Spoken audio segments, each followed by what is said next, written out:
Welcome to the Dream On podcast. I am Travis Gentry, and I am here with my better half, Julia Gentry, and I am excited. Why are you excited? Why not be? Why not be? I think, Let's use a different word. Excited to me feels like good. How are you? I'm good. I'm excited. So if you could use I'm a different... thrilled. Thrilled. That's a good one. I'm thrilled to be here. I'm thrilled to talk about this. I'm thrilled to be able to share some of the things that we've learned and we continue to learn. And so, with every podcast, we started and I ask a question. You ask a question, I ask a question. Today is my opportunity to ask a question. And everybody knows this is my favorite part about our podcast. And it's just off the cuff. We didn't rehearse it. And so my question is, it's to live out your dreams and to live in your full potential. It's not always about what you're going to start doing, but it's about also what you're going to stop doing. Okay. So what's one thing that you're going to stop doing now to get to where you want to go? I'm going to give you kind of an ambiguous one. I'm going to stop controlling so I can... Controlling what? Everything. All the things. Even the other day, Travis walks in the garage and he's like, what are you doing? I'm cleaning the garage. He's like, what are you doing? I was like, I'm controlling my environment. I notice my tendency when I either feel like God's moving me forward or we're shifting gears or right at like the precipice of something new, my mode, if I'm not aware, is to start controlling. Mm-hmm. I can control the kids. I can control what I want them to say. I can control the garage. It can be clean. I have a tendency to write checklists over and over and over again, and I need the room to be clean, and I need to ensure that I understand what's happening in the day, and so that is used to feed my soul, and now it's killing me. So I am in every moment when I start to do that, honestly starting to go, what would it look like if I could live free as opposed to control this right now? So that is a big one. I need to stop controlling. But isn't it also not about the control, but it's about instant gratification? Mm-hmm. Sometimes there's where I just need a result. Yeah. Because I don't feel like I'm getting a result in an area or whatever. Mm-hmm. So then I'll, clean the car or whatever. And you're I see the before and after, and I'm I feel accomplished. I feel good about what I just did. Mm-hmm. So it's a little bit about both. Because you cleaning the garage, you get to control it, but you get instant gratification of it's organized. That's interesting because I would say that's more for you, that you see a result. That is not my MO. No. I just need to control. I want things exactly where I want them to be. And in the way, even last night, Aslan says to me, she says, can I help with dinner? I'm like, no, that's what came in my mouth. And then I was like, that's so mean to me. Why would I not let her help me with dinner? And my response was, I want it to be a certain way, right? Dinner's going to get the result. We're going to get the dinner on the table. But even then I was like, oh my gosh, I'm even controlling reheating spaghetti. Let my kid help me make spaghetti because I want to do it my way. Because my way's better. So that's what I'm going to let go of, is control. Awesome. So this is kind of part 2 in the series. Part 2 of the series in our wonderful Facebook group, which you can learn more if you go to dreamers.community. Really, really dope community. But we put it out there to them, what are you struggling with? What do you need to hear from? And they gave us an overwhelming list of all of the things that they wanted help on. So today is part 2 of all of the things with the Gentrys, which is kind of fun for me because Travis actually doesn't know as much of this. So I get to kind of I've processed some of these things and you haven't. So we'll see how this goes today. So we have a large majority of people that want to really understand why we did home birth. I think they really want to know why we did a home birth, the practicality of doing a home birth, because the mindset for most people is you go to a hospital, right? You get an epidural, right? You do the process. And so there was so many people that were like, what the heck is that? And so people just want to understand our mindset around it, tactically, right? All the ins and outs of home birth. This is going to be fun because my thought process typically around some of these, this for instance, what comes to mind, and there again, I don't have a lot to unpack on it, and maybe you do because you've processed it and all that, is why not? Why not? It's possible. People do it. It could be a cool experience, and it was a great experience, and I'll forever remember that. why not? Yeah. That sums it up for me. Okay, so I have a couple. I want to hear more, but okay, it's just I'm it'll be gonna fun tell my going why, through these. because I think what I would like to hear from you also is the difference, because we've obviously had 5 babies at this point in time, and so we've had different. We've actually had home births and we've had hospital births. I've had epidural, I've had not epidural. So I would just like to hear from your perspective the experience of a home versus a hospital. We've had a baby in COVID. And not COVID, Phoenix, Bend, Denver. Like we've legitimately, there's been a lot. So I guess I would just like to hear from the man's perspective, the difference of home birth versus hospital birth. Well, I think the big difference is, and our first experience with Malachi was he had, because he had preeclampsia, we had to give him sulfite magnesium. And so when he came out, he wasn't breathing as good. And so that birth experience set the stage for all the other births. Which, he came out, he wasn't breathing. There was like 4 or 5 nurses and a doctor or whatever that came in. You could tell that something wasn't right, but we had no idea because that was our first. And so that's in the back of my mind.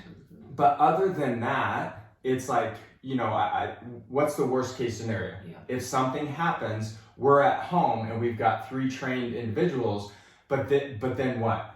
What happens in this scenario? What happens in this scenario?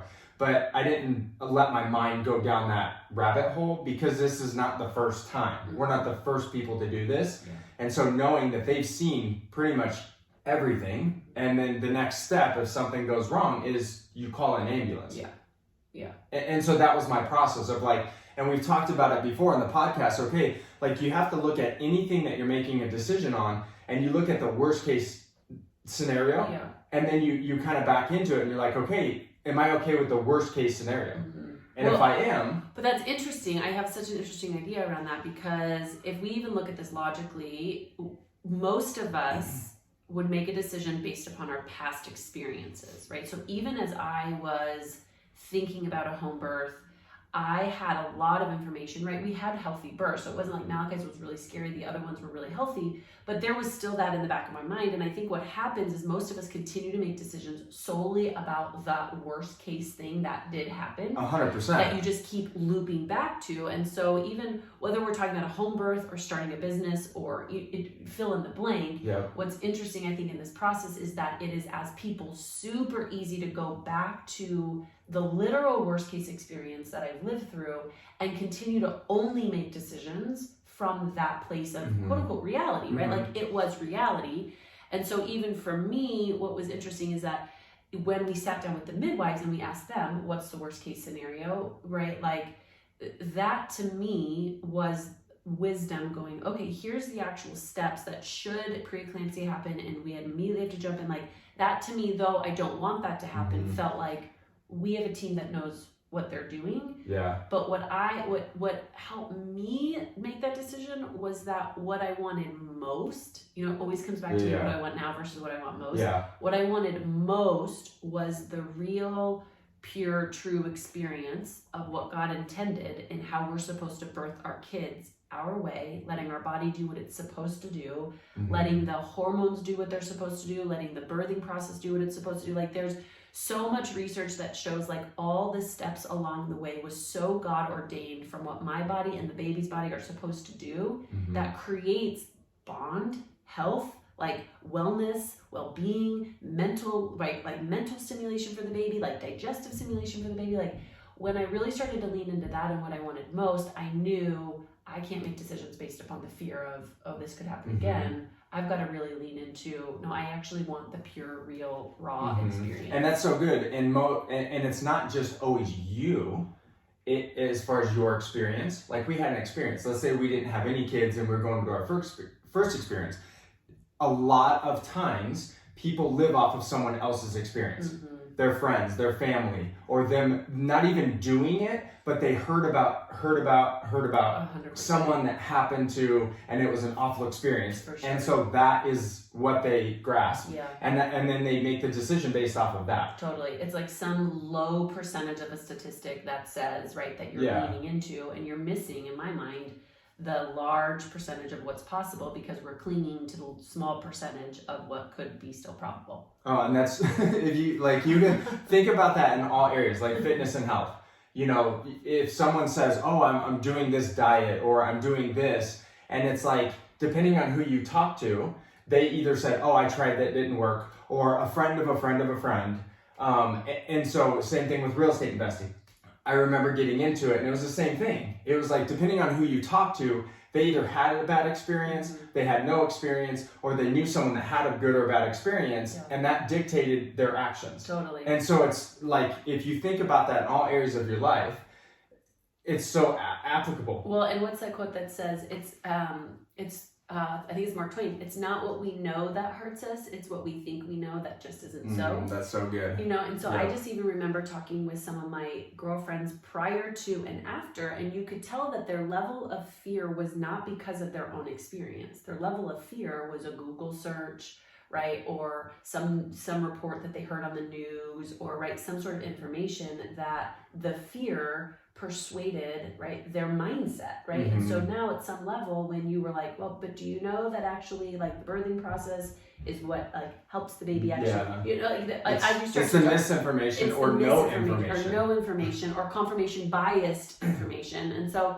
really for me, I guess I'll just get to the home birth experience. For me was I wanted to do things in a way that wasn't even going against the grain for going against the grain. It was like, if you actually look at how God intended this to work, like I wanted to put us as a family in a position where we got to experience birth for what it really is, not what it's become. And I think that as a society, right, there's Eastern medicine and there's Western medicine, and I think there's a place for both, right? Like I think that there really is a design around how those work together, and unfortunately I don't think they work really well together. So people who are Western don't really give a whole lot of thought to Eastern, and I think sometimes people in the Eastern don't give a whole lot of thought to Western. But in my mind, I think our world has gotten so far away from the real raw, like our bodies actually know what they're supposed to do, that we miss like the beauty of like, again, God's design around our body. And even like that moment, right? I remember like with no epidural, you're like, I might die. Like I remember there's times in the birthing process I look at you and I'm like, I can't do this. And I'll never forget one time you're looking at me and you're like, you have to. You know, like, you don't really have to. Wait. Hold on, guys. Put the baby back in. Back it up. You know, but it actually revealed me to me. And I think that that's the other thing that I've loved about that home birth process, is that you don't know what you're made of until you put yourself in a position to find your edge. And I know that sounds crazy because labor, you're like, but it really every single time has allowed me to go, I could easily tap out here, right? Like I could easily go the easier route. I could easily do what everybody else has done. And I don't want that. And so it's always showed me what's possible from a connection perspective, what I'm made of, what we as a family are made of, like. And then it was just so cool this time around, last thought on this, but for our kids to be a part of that process, like they tell me that they were sitting right outside our room, and as I'm screaming right towards the end, like Zion's giggling. Like he's our youngest. Yeah, Zion's 2 at the time, and he's kind of giggling, but immediately, like they got to come in and see the baby, you know, Roxy was not cleaned up, they got to see the baby, right? They got to, this sounds crazy, but play with the placenta. Like there was just so many things in my mind that we got to actually teach them about the process of birth and why the baby does what it does, and why we keep the umbilical cord on longer, and why we play with the placenta, and why you can actually, all things. But I just thought that was really cool for our kids to see and be involved in, instead of this like corporate hospital setting. Yeah. And I'm going to add a couple things. One is, I think we're big, just in general, on life is a culmination of experiences. And so we've had the experience in the hospital, you've had the experience with the epidural, and then you had the experience with the epidural not working, and then you're like, oh, I can do this. And then you're like, oh, I can do this and I can do it at home. And so I think it's just the progression. And we know some friends of ours that started out just at home, home birth all the way. And so we've kind of had a bunch of different experiences, which to me is like the beauty in the process of like all of the kids in different locations, different hospitals, different settings. For me, that was, I'll remember that. Trav's like, hey, we're pregnant again. Let's move. Let's go someplace new. Let's birth this child in a different city. And then from my perspective of what you also said is that true experience of birthing, like at home, no epidural, nothing. Yep. And like, that's the truest experience that you can have as a mom and obviously as a husband, but it's a different experience for me in general. But for you to be able to do that and walk through that process, like you said, like right after, and all the things that we got to do that we do at home that some hospitals don't even allow you to do, but it has been a part of birthing forever, for sure. But they have started to take that away in the commercial setting of hospitals. Well, it was so interesting, this experience with the midwives, because when you get into a hospital, they are the ones that drive you, right? Like every step of the way. They are telling you what to do next, and rightfully so. Again, they've seen the best and they've seen the worst cases. So I'm not saying that their mentality is wrong, but they are driving you towards that end result.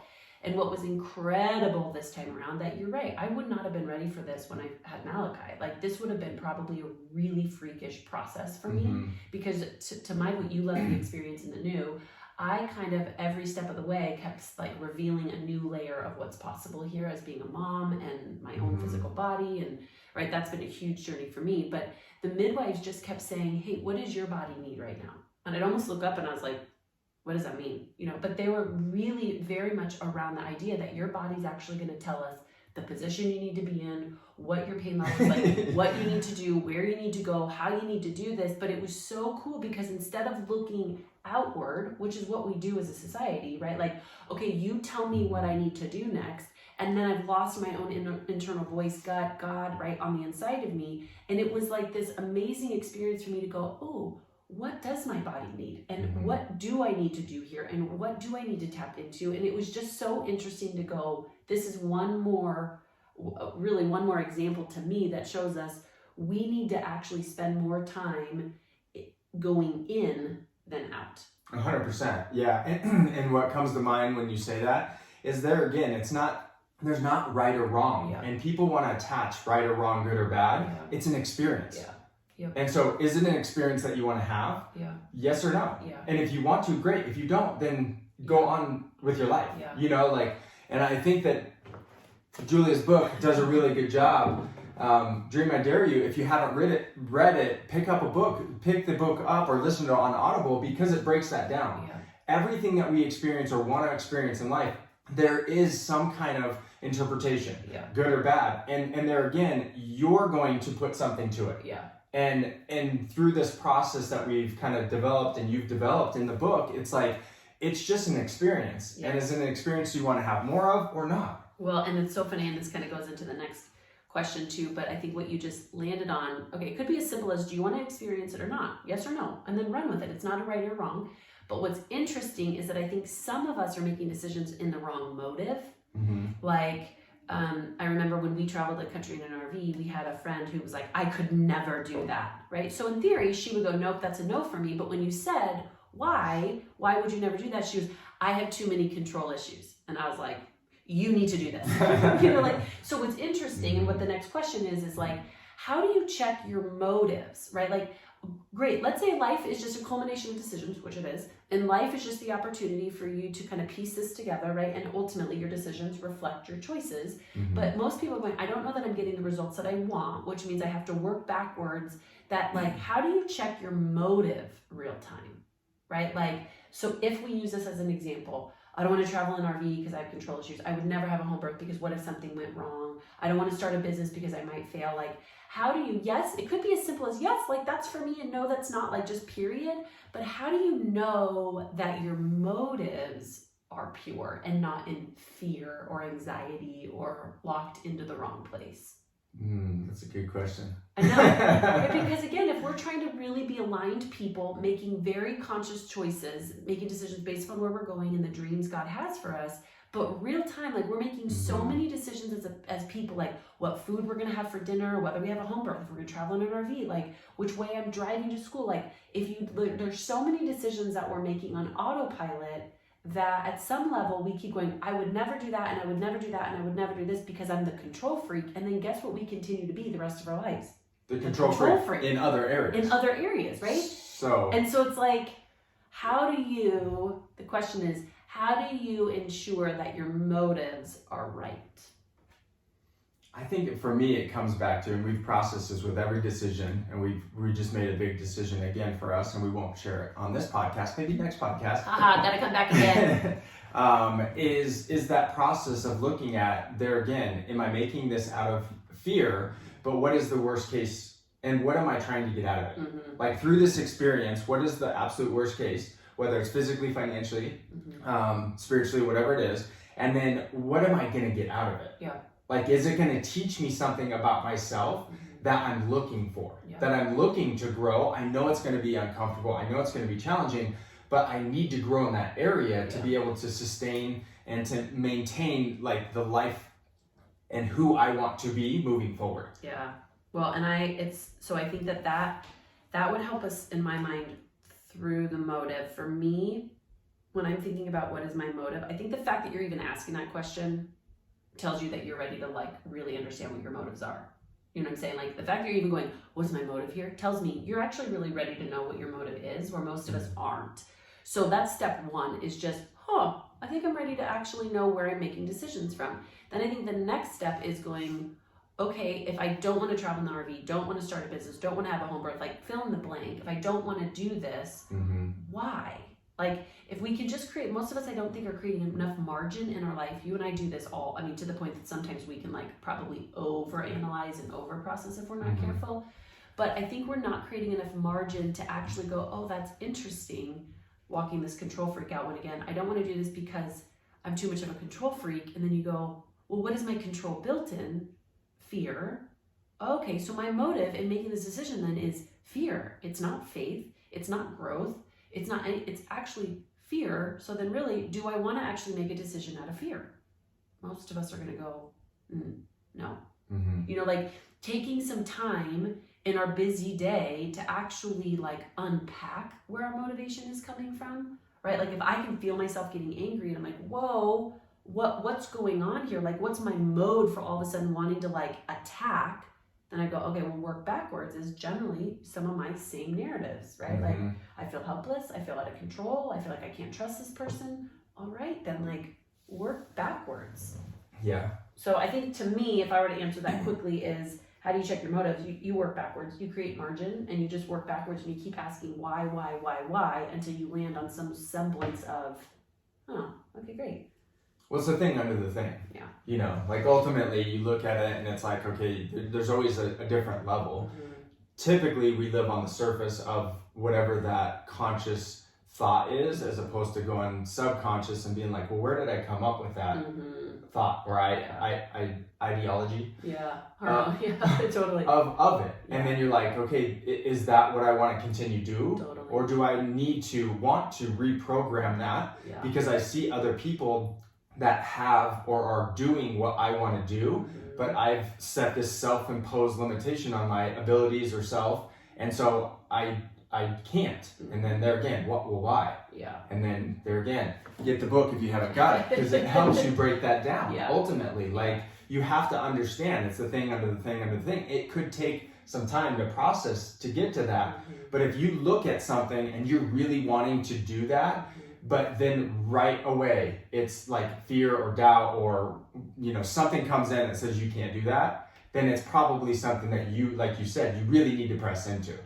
Yeah, and I think with the best way to be checking your motives too is that if you're getting patterns that you don't want to be getting anymore, that's probably a motive worth checking. I think all of us, if we're conscious enough of people, like if we start to go, I have a tendency, right? Call it passive aggressive, or I lie, or I push things off, or I avoid, or I'm a controller, or whatever it is, like those quote unquote tendencies, I think are always in direct connection with a deeper motive that's worth looking at. That just sounds stupid. What? Like when you say stuff like that about yourself. Oh, like I'm not saying you, but I'm saying like in general, if you think about it and you're telling yourself, I'm just this, and it's not empowering, think about that. Like you just set that like glass ceiling and that the perimeters around your life and your ability, if you set that of like, well, I'm just this, like it really sounds stupid. Like say it out loud, look in the mirror and say, I'm just a control freak. I'm just heavy. That's just what it is. I'm just passive aggressive. I'm just poor. Like it's just what it is. Like, it sounds really stupid when you know that there's other people that are fit, that are healthy, that have great spiritual lives. Like, you can truly have what you want. Yeah, well, or, right, if you're a parent, if you're like, why, but you don't understand, because most of us immediately, because I work with a lot of these people, yeah, but you don't understand, and you don't understand, and you don't understand, and that we have, we love to be right as people. This is really right where the ego comes in. We like to be right. And so it continues. We have all of this evidence to point to, but I think sometimes what happens even as parents is it's like, can you imagine your 5-year-old, right? Nixon, Aslan, Malachi walking around saying, I'm just passive aggressive. All of us parents that's why I yelled at my sibling, because that's the way I am. I'm just passive aggressive. I'm just fat. I'm just poor. I'm just broke. I'm just, if you really think about a bunch of kids wandering at the playground. Sitting, yeah. We're like, hey buddy, it's time to go. They're like, hey mom, I'm going to procrastinate that because I'm a procrastinator, so I'm actually not going to come when you tell me to come. I'm like, hey, well, mom, you don't understand. I can't do that. I can't do that because I'm just an avoider. You're like, oh my gosh. No, we learned to do it, right? We learned to do it. And then you're right. We just continue to run that thing out. It's awful.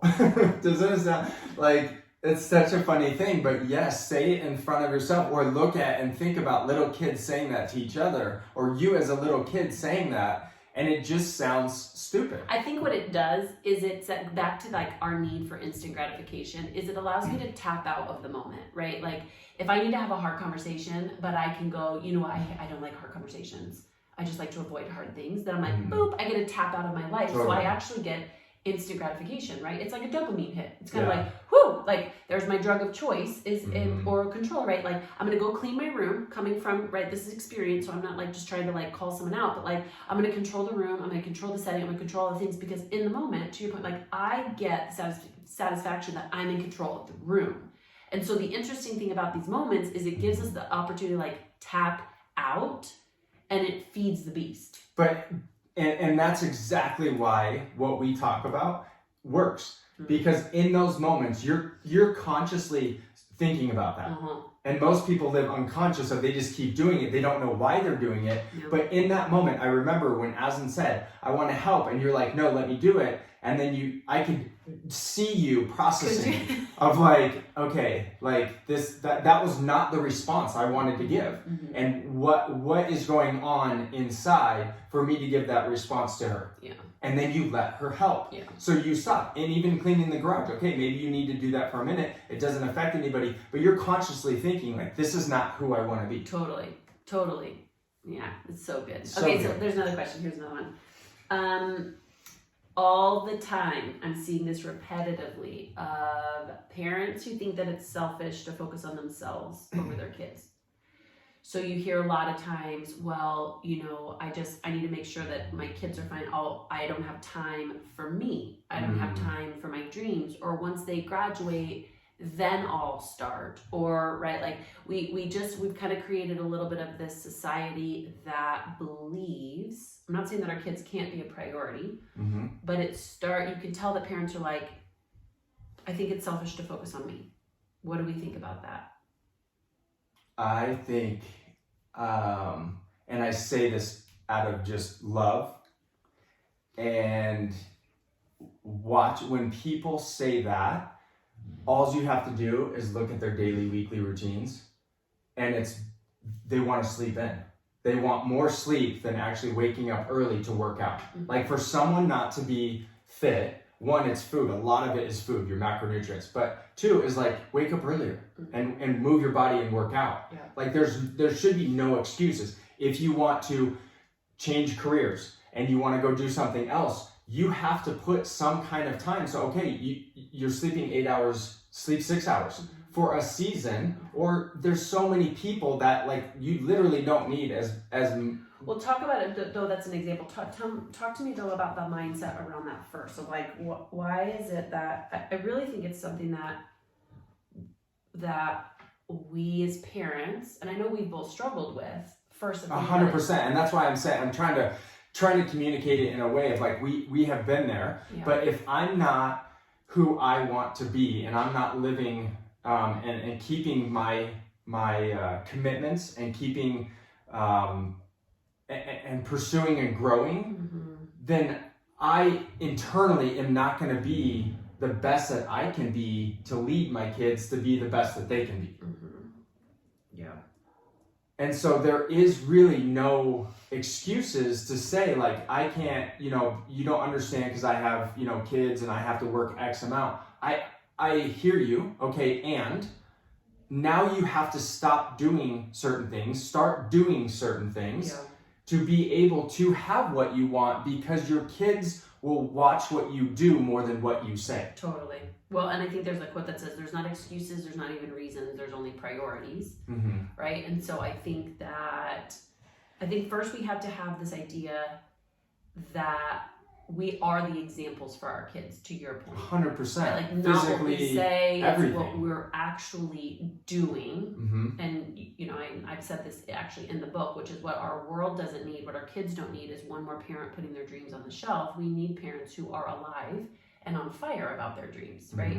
So in my mind, I think we're actually doing a disservice settling and accommodating and being numb and just like doing things to get by. I think we're actually doing more harm to our kids, because I think the ripple effect is if you are putting your dream, your soul, your life, your fire on the shelf, I think what that's doing is that's going to create more resentment, more anger, more addiction, right? Like more, I need to come home now and have a drink. Like I need to actually come home and like escape from my world all day long. And then I'm kind of angry. The world that you created. The world that we created, right? Because we think that we are like doing our kids, our family, our people around us a service. But right, if we're not alive, I think we're actually doing a disservice, right? And then we're kind of playing a little bit of that cop out around, to your point, I'm tapping out because I've got a ton of excuses and reasons, and I won't actually just find a better priority. Yeah, and that comes back to, it's like a self-audit.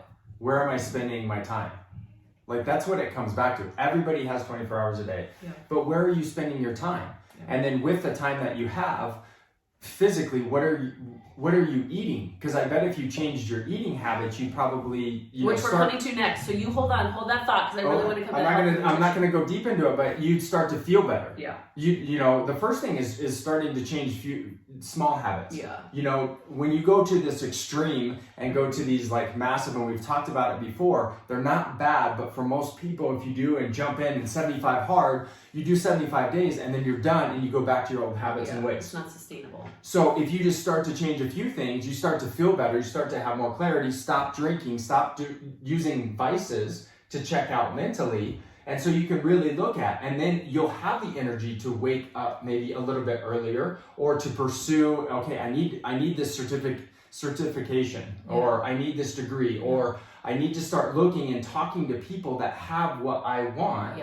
And start to go at that. It's not going to happen overnight, but those small little bricks, brick by brick, adds up into your ideal life, your ideal who you want to be. And then your kids are going to have more energy and look at you and be like, they're going after what they want. And it sets them free too. Which I think that would be kind of my biggest thing, is I think that we need to stop looking at, right, whatever we pay attention to, whatever we focus on is going to get our attention. So sometimes we start to go, well, I'm going to be selfish, there's not going to be enough, and so all I'm doing is focusing on all of that world, the not enoughness world, and the things I'm not excited about, and all the things I have to do and should do and need to do and could do, as opposed to, I think we as people need to be more in alignment with our give a damn and our fire and the thing that is actually exciting. And so I even find myself doing that on days that I'm resentful of something. It could be anything, right?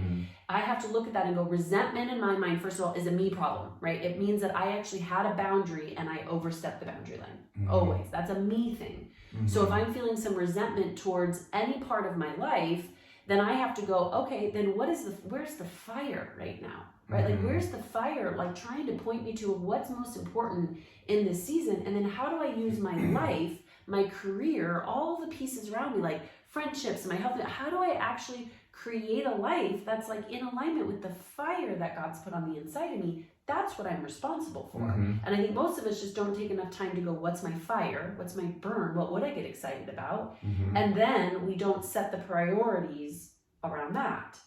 And if I'm using you as an example, I've seen that in the last couple of years, the greatest transition I've seen you go through, which was, here you're making money in real estate, you know it inside and out, like the back of your hand, but you start to go, this is actually not the lifestyle that I want. I could scale it, right? Like we know there's always the scalability factor. I could hire people, I could put people in place. But you're like, I don't want to actually be doing these things because I want in my day to play more, right? And I think even some people are like, well, but that sounds selfish. You're like, you're an adventurer. Like you want to be with your kids, you want to adventure, you want to try new things. And so I watched you shift your mindset around this real estate strategy to this investor strategy, right? And like find now this trading that you do it in the morning and all of a sudden it started to free up your day because what's important to you is adventure and the kids and seeing new things and trying new things and being in new conversations and meeting new people.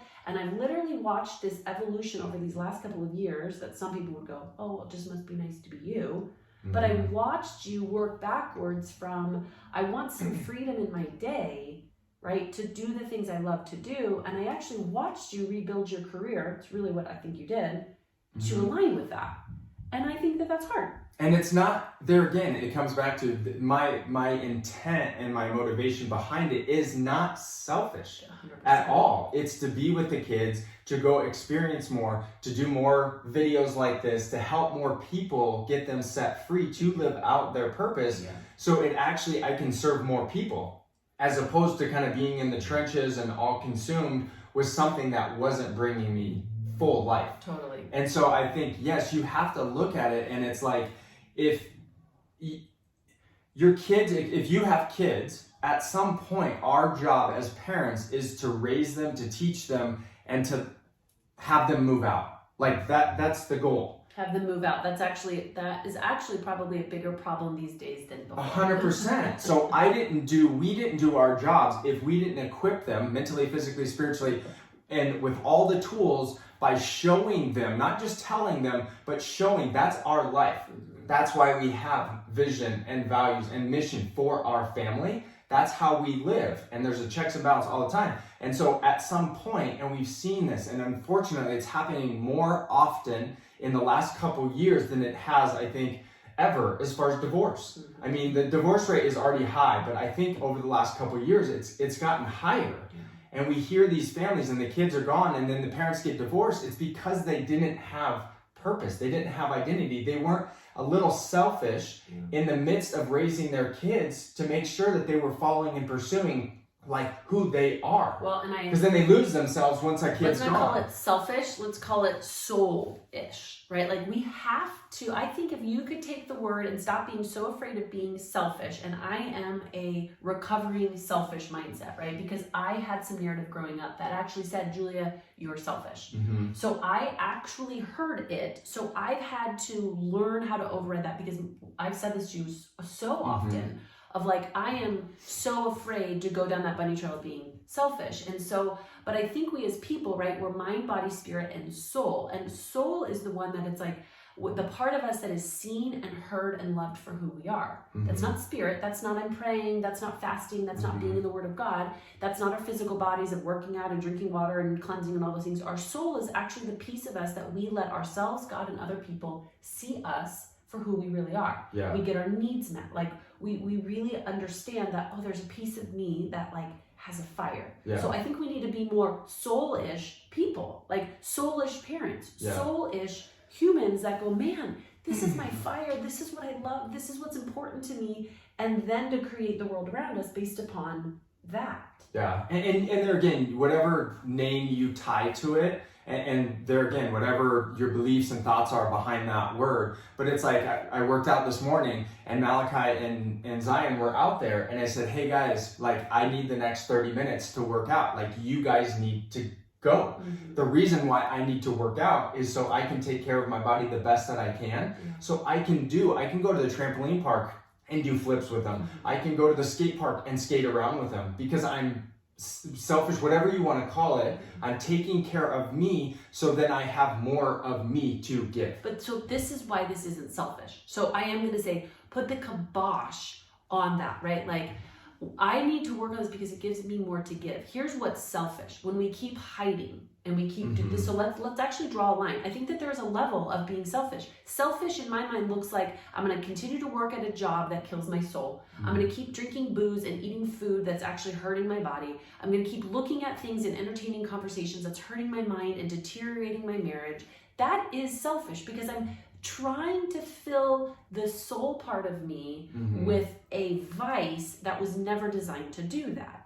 The soulish side of you, to your point, is that when I actually do it, it means that it's going to produce more of me to give to the world around me, right? Like, 100%. so if you're working out, now I have more to give, right? If I've said to you all the time, well, if I write my book, it's selfish, you're like, okay, excuse me. Every time you write, Julia, like, you have more to give to the world. Yeah. You know, like, there's more to give. So in my mind, there's a huge line between when we do the things that takes from our soul and we do the things that gives to our soul, like, that is what I think we need to be paying attention to. 100%. And I want to keep going, pulling this thread. Let's go. Because it's like financially, I hear people say, well, I'm going to pay off my house and I'm going to make sure my bills are taken care of. To me, that's a selfish thing because what I want to do is I want to make enough money that if I make, most people are like, well, I just want to make, 75,000 or 100,000 or whatever. No, I want to make millions because the more I make, the more I can give away. And it starts off, if I make 500,000 and I give 10% of that away, that's 50,000. If I make $1 million, that's 100,000. But at some point, what if I could flip that and I could live off of 10% and give 90%? Like, that's my goal, is to get to that point where those percentages actually change. Yeah. And so if you're just looking out for yourself of like, well, I'm just gonna, as long as I can pay off my house, like if it's me driven, it's selfish. I agree. I want to be and make as much money as possibly that I can. I want to enjoy my life, have nice things, maybe multiple cars, but with that, it's my ability to give more of my time, more of the knowledge that I gain through that process, and more of the finances for the world around me, that people that are in need. Well, and I think what's really interesting from a mindset perspective, the biggest shift is because what I can already hear is the person listening to this that goes, yeah, but you don't understand. I came from an upbringing that wasn't safe or secure or stable. We didn't have any money. So for me, just being me too.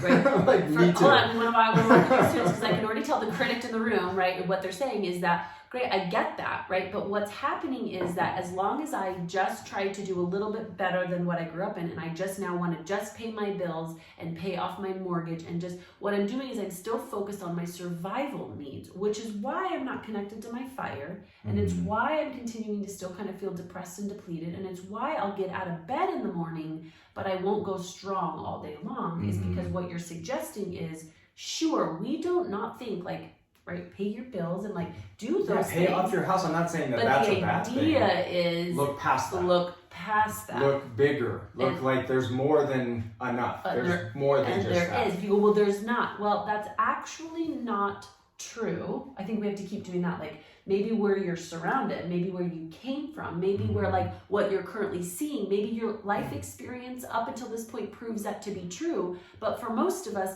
like we're putting men on the Mars, selling everything to everybody, right? Like most of the things that we think is not possible is not logical. 100%. It is, right? And so I think it's the ability to go, okay, I'm gonna have to come higher to go, it's possible. Like people make millions of dollars, marriages are staying together, happy and purposeful and connected. Like people are, right? Like we have to kind of look up to bring that back down to go, all right, now I'm responsible not just to get by as a parent or a person, but to actually go, I got to take care of my soul and my dreams and the fire. That's my responsibility.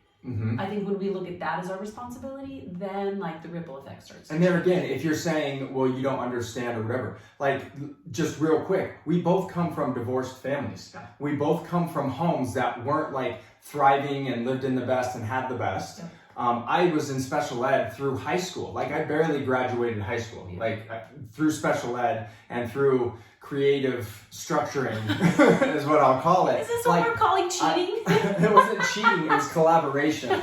So I just started the entrepreneurship mindset quicker because if I could collaborate. He outsourced his homework, you guys.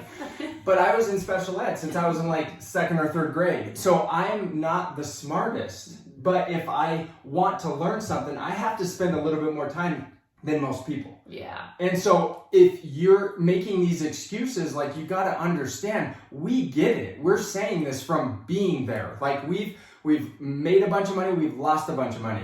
And we're continually going through this process of like, what's working, what's not, what do I need to let go, what do I need to add? And so we get it. It's not saying we're up here, because we're not where we want to be fully right now anyway. But we want the progression, we want a community, and that's why we have the Facebook and the book and all the things that Julia's put out and we continue to put out, is that we want people that are hungry for this information and be surrounded by it. That's so good. So we'll end on this word, right? Is that when you're in this place as a parent or a person, we need hunger, in my mind, right? Like, we're kind of like fat and happy in our comfort zone. Like, we need hunger so bad as people. And I've even watched you, to your point, of like, or me, right?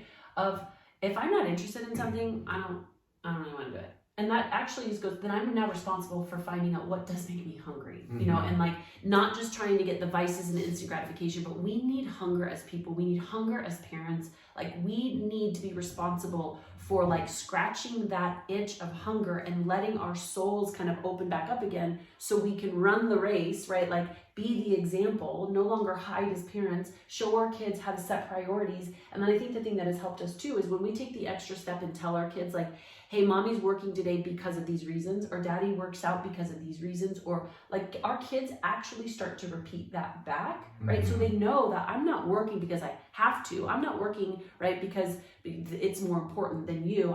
I'm doing these things because it's important to me and it's what God's put in me to do. Well, I have to because it fills my soul. And I think even telling our kids that, then in theory, what we're saying is our kids will go, oh, work also to fill your soul. Work out because it's good for your body. Like we say, like, we eat these foods because of these reasons. We don't eat these foods because of these reasons. And it's interesting because you'll start to go, they will say it back, which is incredible. 100%, yes. And there again, it's not just saying it, it's showing them. Yeah. You know, it's one thing to say, like, we need to work out, we need to eat good food, but you're heavy, you're overweight, and you're unhealthy, and you have no energy. No, they see that alongside what we're telling them. Yeah. Like, there are sacrifices. Do I love working out always? No, I don't. But I love how it makes me feel, and I know the end game and what it allows me to do, and have more energy and be with the kids and be with you and be the best I can be. Love it. So really, wrapping it all up, be the best you can be. Join the army. The army. Check out the Facebook community if you haven't already. If you have not gotten the book, get the book, the workbook, and I would highly recommend that you get some friends. Friends, family, to do the work, though. I was going to say. If you don't have any friends and family. Last bomb, go get friends. All right, we'll see you next time. Do it with other people that are wanting to grow. Yeah, and you can get all of those resources if you go to dreamers.community. All of those quick links and everything Travis just mentioned can be found there. So until next time. Thank you. Dream on.